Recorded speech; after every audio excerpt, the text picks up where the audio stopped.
Welcome to Hindi Box Toon, कहानियों का डब्बा, मस्ती और मैजिक। देश के सबसे लंबे तेज रफ्तार वाले हाईवे नंबर 44 पर जहां हर कोई जल्दी में था, वहां एक सुकून की जगह थी, ईमानदारी ढाबा। ये नाम सिर्फ एक बोर्ड पर नहीं लिखा था, बल्कि यहाँ की हवा में घुला था। ढाबे का मालिक था रमेश। रमेश की उम्र 35 साल थी। उसकी मुस्कान उसकी चाय की तरह गर्म और साफ थी, और उसके हाथ का खाना, आह, उसका स्वाद सीधे घर ले जाता था। उसका ढाबा कोई बड़ा चमकदार होटल नहीं था। ये था मिट्टी के चूल्हे, ताजे गोबर से लिपे आंगन और 2 पुरानी चारपाइयों वाला एक सच्चा देसी ठिकाना। रमेश, तेरी आलू गोभी की सब्जी में क्या जादू है यार? ये तो मेरी पत्नी के हाथों जैसा स्वाद देती है। चाचा जी, कोई जादू नहीं, बस ताज़ा सब्जी और थोड़ा प्यार। और हाँ, मेरी दादी कहती थी, जब खाना बनाओ तो मन में लालच नहीं, बल्कि शांति होनी चाहिए। रमेश का ढाबा ट्रक ड्राइवरों, बस यात्रियों और यहाँ तक कि महंगी गाड़ियों वालों की भी पसंदीदा जगह थी, कारण यहाँ की कीमतें ईमानदारी पर टिकी थीं और स्वाद जबरदस्त था।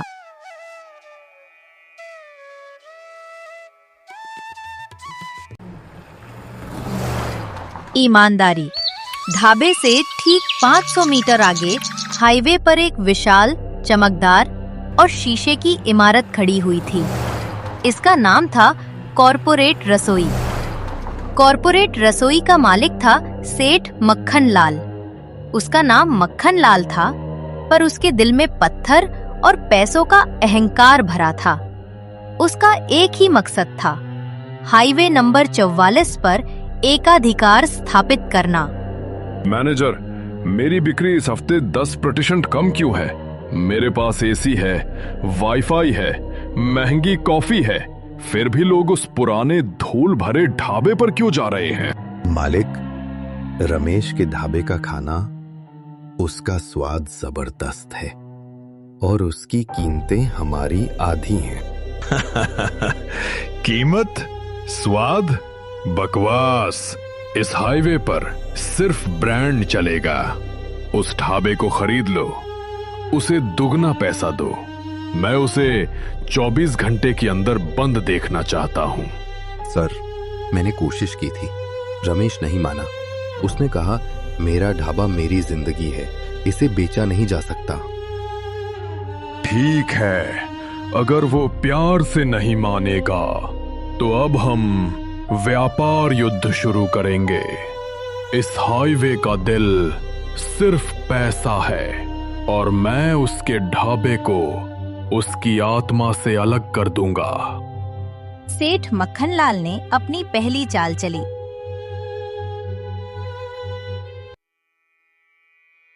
उसने ईमानदारी ढाबा के ठीक सामने एक बड़ा सा बोर्ड लगवा दिया, कॉर्पोरेट रसोई में भोजन 50% की छूट। अगले ही दिन रमेश के ढाबे पर ग्राहकों की संख्या कम हो गई। रमेश ने देखा, ट्रक ड्राइवर जो रोज आते थे, अब कॉर्पोरेट रसोई की तरफ जा रहे थे। रमेश, देखो, हमारी दाल आज कौन खाएगा? लोग 50% छूट पर जा रहे हैं। पूजा, जो सच में भूखा होगा और जो स्वाद जानता होगा, वो यहीं आएगा। सेठ मक्खनलाल की छूट सिर्फ कुछ दिन चलेगी, पर मेरी ईमानदारी हमेशा चलेगी। लेकिन सेठ मक्खनलाल इतने पर नहीं रुका। उसने अपने गुंडों को भेजा, जिन्होंने रात में आकर रमेश के ढाबे के दूध के कनस्तर में जानबूझकर नमक मिला दिया। अगली सुबह, चिथू थू थू, रमेश, ये क्या है? तुम्हारी चाय आज कड़वी क्यों है? अरे नहीं, ये तो नमक है। मेरे दूध में किसी ने नमक मिला दिया। रमेश समझ गया कि ये सेठ मक्खनलाल की साजिश है। उसने उसी वक्त सारा दूध फेंक दिया, पर ग्राहक नाराज होकर कॉर्पोरेट रसोई की तरफ चले गए। रमेश, अब क्या होगा? हम हार नहीं मानेंगे पूजा। सेठ मक्खनलाल ने मेरी चीजों को खराब किया है, पर मेरे दिल को नहीं। अब हम अपनी सबसे बड़ी ताकत का इस्तेमाल करेंगे, दादी का नुस्खा। रमेश ने अपनी दादी का पुराना जंग लगा हुआ संदूक खोला। उसमें एक पुरानी पीली पड़ी हुई डायरी थी। ये थी दादी का नुस्खा। दादी के नुस्खे में सिर्फ मसालों का जिक्र नहीं था। उसमें लिखा था, बेटा, खाना सिर्फ पेट नहीं भरता, ये आत्मा को भरता है। जब भी कोई मुसीबत आए तो खाना बनाने से पहले अपनी आंखें बंद करके सोचो कि तुम ये खाना अपने सबसे प्यारे इंसान को खिला रहे हो। यही नुस्खा है। वाह वाह, क्या नुस्खा है। अगले दिन रमेश ने अपनी आंखों पर पट्टी बांध ली। वो पूरे प्यार और एकाग्रता से खाना बनाने लगा। जब उसने पट्टी खोली और अपनी पहली दाल रोटी सर्व की तो ढाबे पर बैठे इकलौते ग्राहक में पहला निवाला लिया और रमेश, आज का स्वाद तो अलौकिक है। मुझे लगा जैसे मैं अपनी माँ के हाथों का खाना खा रहा हूँ। ये क्या जादू है? जादू नहीं साहब, यह है दादी के नुस्खे में घुला हुआ सच्चा प्यार। ये ग्राहक कोई और नहीं बल्कि सफर पर निकले एक जाने माने फूड ब्लॉगर थे। उन्होंने तुरंत अपने सोशल मीडिया पर लिखा, कॉर्पोरेट रसोई में छूट है पर ईमानदारी ढाबे में दिल है। हाईवे का सबसे अच्छा खाना यही मिलता है। यह एक ऐसी खबर थी जिसने सेठ मक्खनलाल के सारे प्लान पर पानी फेर दिया। अब हाईवे पर सिर्फ फूड ब्लॉगर के पोस्ट की चर्चा थी और लोग कॉर्पोरेट रसोई को छोड़कर दादी के नुस्खे का स्वाद चखने के लिए ईमानदारी ढाबे पर आ रहे थे। फूड ब्लॉगर के पोस्ट ने ईमानदारी ढाबा की बिक्री आसमान पर पहुंचा दी। ढाबा अब एक लोकल लेजेंड बन चुका था। रमेश की आंखें चमक रही थीं, पर उसके माथे पर शिकन थी। काम इतना बढ़ गया था कि उसे अकेले संभालना मुश्किल हो रहा था। ये देखकर सेठ मक्खनलाल को खून का घूंट पीना पड़ा। उसने समझा कि स्वाद को पैसे से नहीं खरीदा जा सकता, तो उसने अब विश्वास को तोड़ने का फैसला किया। स्वाद तो सिर्फ एक बार खाया जाता है, पर डर हमेशा रहता है। अब इस ढाबे की हाइजीन पर हमला करो। सेठ ने हाईवे पर अपने गुंडों और कुछ गरीब वेंडरों को पैसा दिया और शहर भर में अफवाहें फैला दी। अरे सुना, ईमानदारी ढाबे में रमेश बासी तेल इस्तेमाल करता है। कल रात मैंने खुद देखा, वो कूड़ेदान से सब्जियां उठा रहा था। उसके ढाबे में चूहे हैं। हाँ भाई, मेरे एक साथी ने खुद देखा, इसीलिए उसका खाना इतना सस्ता है। वो नकली मसाले इस्तेमाल करता है। अफवाहों ने अपना काम किया। अगले 3 दिन में ढाबे की भीड़ फिर कम हो गई। रमेश को लगा कि उसकी ईमानदारी पर किसी ने काली स्याही पोत दी है। रमेश, अब तो लोग बिना खाए ही वापस जा रहे हैं। हमारी मेहनत बेकार हो रही है। पूजा, सच्चाई को आंच नहीं आ सकती।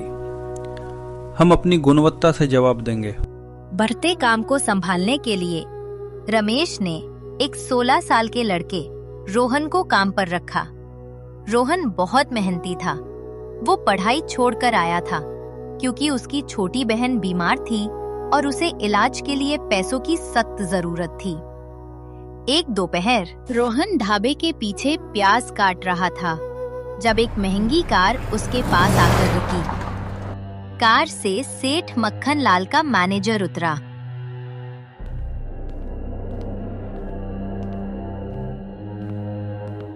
क्या हाल है बच्चे? सुना है तुम्हारी बहन बीमार है और रमेश तुम्हें कितना देता है? 5,000 महीना? हाँ, पर रमेश मालिक बहुत अच्छे हैं। अच्छाई से पेट नहीं भरता रोहन। मैं तुम्हें 25,000 महीना दूंगा, पूरे 5 गुना। बस एक छोटा सा काम करना है। क्या काम? बहुत आसान। तुम्हें रमेश के मसाले के डिब्बे में एक खास तरह का पाउडर मिलाना है जो हम तुम्हें देंगे। ये पाउडर कोई नुकसान नहीं करेगा, बस खाने का स्वाद खराब कर देगा, ताकि लोग कॉर्पोरेट रसोई में आ जाएं। एक बार ये काम कर दो और तुम्हारी बहन का इलाज हो जाएगा। मैनेजर ने रोहन के हाथ में एक मोटी रक थमा दी। रोहन कांप रहा था। ये रक उसकी बहन की जिंदगी बचा सकती थी, पर इस रक्त की कीमत थी ईमानदारी, ढाबा की जान लेना। रात के 12 बजे थे। रमेश और पूजा सो चुके थे। रोहन अपनी चारपाई पर बेचैन था। उसकी एक तरफ पैसों का बंडल था और दूसरी तरफ अपराध बोध। उसे पता था कि अगर उसने ये पाउडर मिला दिया तो रमेश का ढाबा बंद हो जाएगा, पर अगर उसने ऐसा नहीं किया तो उसकी बहन की जिंदगी दांव पर थी। उसने चुपचाप उठकर मैनेजर द्वारा दिया गया सफेद पाउडर निकाला। वो धीरे से रसोई के अंदर गया। सामने मसालों का डिब्बा था। रोहन ने कांपते हाथों से डिब्बे का ढक्कन खोला और जैसे ही वो पाउडर मिलाने वाला था, पीछे से आवाज आई। क्या कर रहे हो रोहन? रोहन के हाथ से पाउडर और पैसों का बंडल दोनों जमीन पर गिर गए। वो घुटनों के बल बैठ गया और रोने लगा। मालिक, मुझे माफ कर दो, मुझे माफ कर दो। मैं गद्दार नहीं हूं, पर मेरी बहन मर जाएगी। सेठ मक्खन लाल के मैनेजर ने मुझे। उठो रोहन, मुझे पता था कि कुछ गलत है। मुझे तुम पर पूरा भरोसा है, क्योंकि तुम्हारी आंखों में ईमानदारी दिखती है। पर यह क्या है? उन्होंने कहा, इस पाउडर से सिर्फ स्वाद बिगड़ेगा। उन्होंने मेरी बहन के इलाज के लिए पैसे दिए। मालिक, मैं सच में। ये सिर्फ स्वाद नहीं बिगाड़ेगा रोहन, ये नकली रंग है जो ज्यादा मात्रा में जहर बन सकता है। सेठ मक्खनलाल तुम्हें इस्तेमाल कर रहा था, तुम्हें और मेरे ग्राहकों को भी। तो मैं क्या करूं? मुझे पुलिस को बुलाना चाहिए? नहीं, पुलिस को बुलाना आसान है, पर हम ईमानदारी ढाबा के लोग हैं। हम दिल से जवाब देंगे। इन पैसों को रखो, इसे तुम अपनी बहन के इलाज में इस्तेमाल करना। पर ये तो सेठ मक्खन लाल के पैसे हैं। ये गद्दारी का पैसा नहीं है रोहन, ये तुम्हारी मेहनत की कमाई है। मैंने तुम्हें माफ किया और अब इन पैसों से तुम अपनी बहन को नया जीवन देना। पर यह सेठ मक्खन लाल का काम अब हम मिलकर खत्म करेंगे। क्या तुम मेरे साथ हो? हाँ मालिक, मैं आपके लिए कुछ भी करूंगा।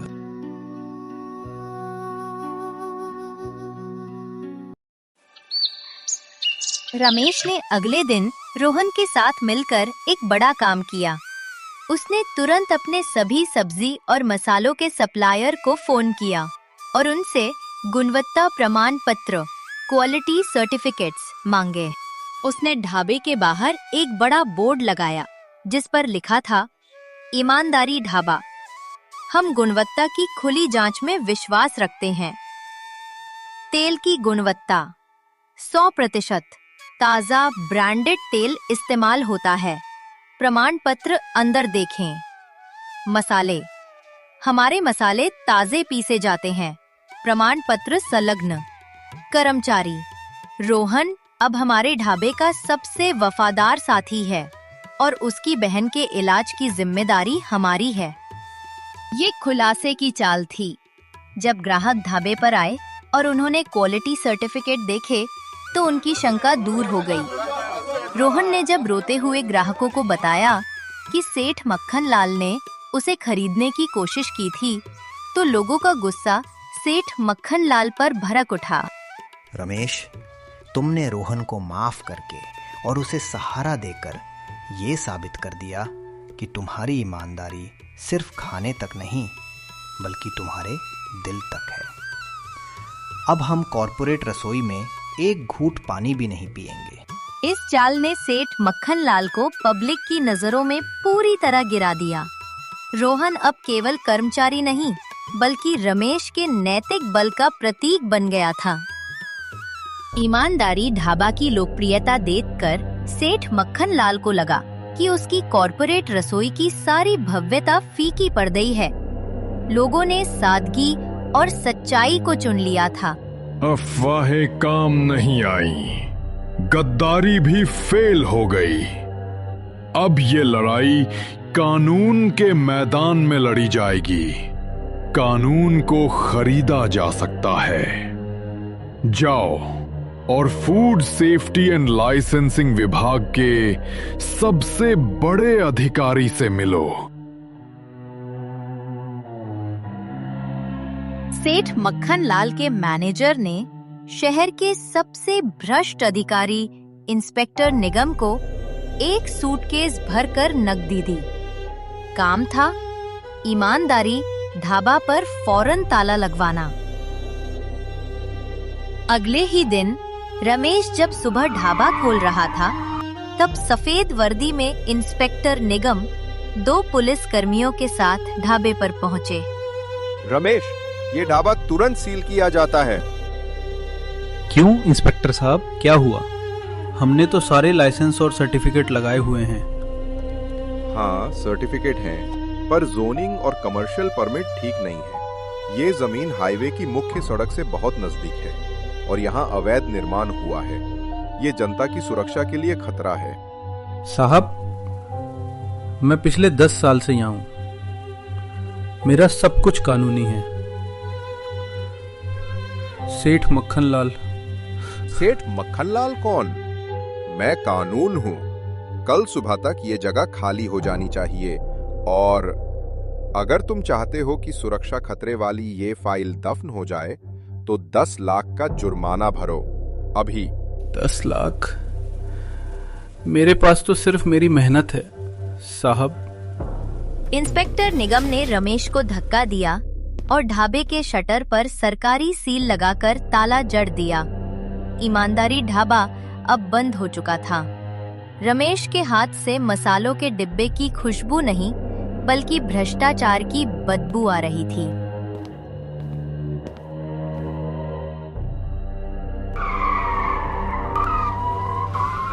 ढाबे के बाहर ताला लगा देख रमेश और पूजा हताश हो गए। ये वो जंग थी जो वे अकेले नहीं जीत सकते थे। मालिक, हम क्या करें? ये तो अन्याय है। अब हम कोई कानूनी फाइल नहीं खोलेंगे रोहन, हम जनता की फाइल खोलेंगे। जिस विश्वास को उन्होंने खरीदा नहीं जा सका, उसी से हम इन्हें हराएंगे। रमेश, पूजा और रोहन ने ढाबे के ठीक सामने जमीन पर एक बड़ा सा बैनर लगाया जिस पर लिखा था, ईमानदारी ढाबा बंद है क्योंकि सेठ मक्खनलाल ने कानून को खरीद लिया है। उन्होंने फौरन उन सभी ट्रक ड्राइवरों, बस कंडक्टरों और दिहाड़ी मजदूरों को फोन किया जो उनके ग्राहक थे। शाम तक ढाबे के सामने एक छोटी सी भीड़ जमा हो गई। रमेश ने हमें भूखा नहीं रखा, आज हम उसे बंद नहीं होने देंगे। इंस्पेक्टर निगम को बुलाओ, हम अपने हाथों से ये सील तोड़ देंगे। तभी फूड ब्लॉगर, फूड गुरु वहां पहुंचे जिन्होंने ढाबे को मशहूर किया था। उन्होंने तुरंत अपना कैमरा निकाला और लाइव स्ट्रीमिंग शुरू कर दी। दोस्तों, आज आप अपनी आंखों से देख सकते हैं कि ईमानदारी को यहाँ कैसे सजा दी जा रही है। एक छोटे से ढाबे को जो सिर्फ अच्छी नीयत से खाना खिला रहा था, कॉर्पोरेट लालच ने खरीदे हुए सरकारी अफसर के हाथों बंद करवा दिया। मैं इस अन्याय की लाइव कवरेज कर रहा हूँ। अगर आप ईमानदारी के साथ हैं तो शेयर करें। लाइव स्ट्रीमिंग मिनटों में वायरल हो गई। शहर के बड़े अखबारों और न्यूज चैनलों ने तुरंत खबर को उठाया। इंस्पेक्टर निगम, जो रात को सेठ मक्खनलाल से अपनी रिश्वत की कीमत गिन रहा था, अगली सुबह मीडिया और उच्च अधिकारियों के घेरे में आ गया। सरकारी विभाग पर इतना दबाव बढ़ा कि आनन फानन में इंस्पेक्टर निगम को निलंबित कर दिया गया और ईमानदारी ढाबा की सील तोड़ने का आदेश जारी हुआ। रमेश, मैं उच्च अधिकारी बोल रहा हूं, हमें माफ करें। इंस्पेक्टर निगम को तुरंत हटा दिया गया है। आपका ढाबा पूरी तरह कानूनी है। अपनी दुकान खोलिए और लोगों को खाना खिलाइए। जनता ही हमारी असली ताकत है। रमेश ने रोहन और पूजा की मदद से ढाबे का ताला खोला। ग्राहक तालियां बजा रहे थे और रोहन के चेहरे पर पहली बार एक सच्ची मुस्कान थी। हमने ये जंग जीत ली है। ये जीत मेरी नहीं, ये आप सबकी है। अब से हमारा ढाबा केवल ईमानदारी ढाबा नहीं, बल्कि जनविश्वास ढाबा कहलाएगा। उधर सेठ मक्खन लाल को मजबूरन अपनी कॉर्पोरेट रसोई बंद करनी पड़ी, क्योंकि अब कोई भी लालच के स्वाद को चखना नहीं चाहता था।